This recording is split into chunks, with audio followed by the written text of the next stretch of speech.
also to be divided into 4 classes: Brahmin, Kshatriya, Vaishya, and Shudra? Or are they to be allowed to take the status of their husbands? If the status of the woman is to be the consequence of marriage, what becomes of the underlying principle of Chaturvarnya? Namely, that the status of a person should be based upon the worth of that person.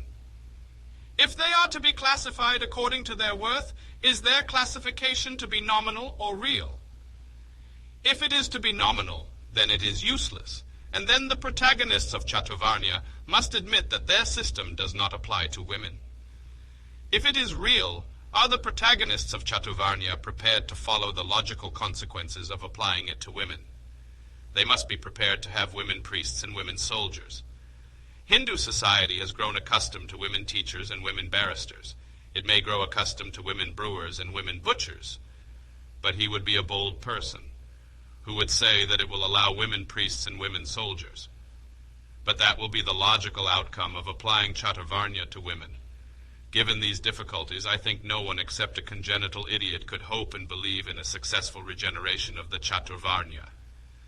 Assuming that Chaturvarnya is practicable, I contend that it is the most vicious system, that the Brahmins should cultivate knowledge, that the Kshatriya should bear arms, that the Vaishya should trade, and that the Shudra should serve sounds as though it was a system of division of labor. Whether the theory was intended to state that the Shudra need not, or that whether it was intended to lay down that he must not, is an interesting question. The defenders of Chaturvarnya give it the first meaning. They say, why should the Shudra need trouble to acquire wealth when the 3 Varnas are there to support him?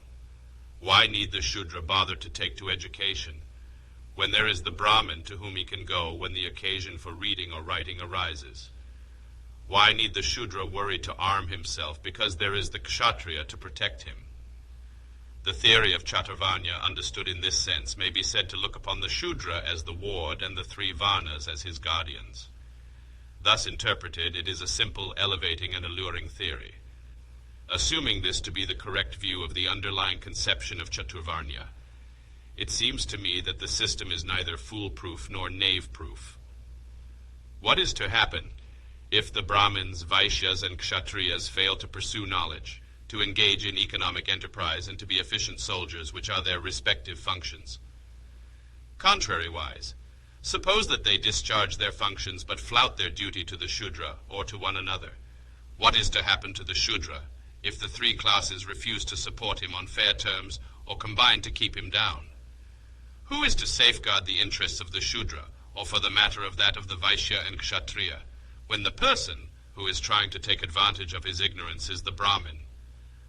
Who is to defend the liberty of the Shudra, and for the matter of that of the Brahmin and the Vaishya, when the person who is robbing him of it is the Kshatriya? Interdependence of one class on another class is inevitable.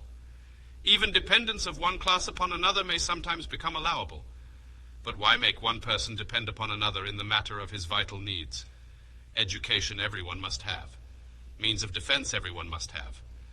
These are the paramount requirements of every man for his self-preservation.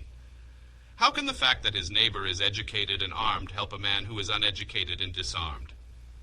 The whole theory is absurd. These are the questions which the defenders of Chaturvarnya do not seem to be troubled about. But they are very pertinent questions. Assuming their conception of Chaturvarnya that the relationship between the different classes is that of ward and guardian, is the real conception underlying Chaturvarnya, it must be admitted that it makes no provision to safeguard the interests of the ward from the misdeeds of the guardian.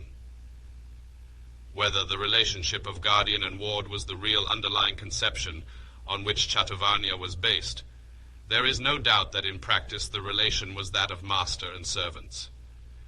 The 3 classes, Brahmins, Kshatriyas, and Vaishyas, although not very happy in their mutual relationship, managed to work by compromise. The Brahmin flattered the Kshatriya, and both let the Vaishya live in order to be able to live upon him. But the 3 agreed to beat down the Shudra. He was not allowed to acquire wealth lest he should be independent of the 3 Varnas. He was prohibited from acquiring knowledge lest he should keep a steady vigil regarding his interests. He was prohibited from bearing arms, lest he should have the means to rebel against their authority.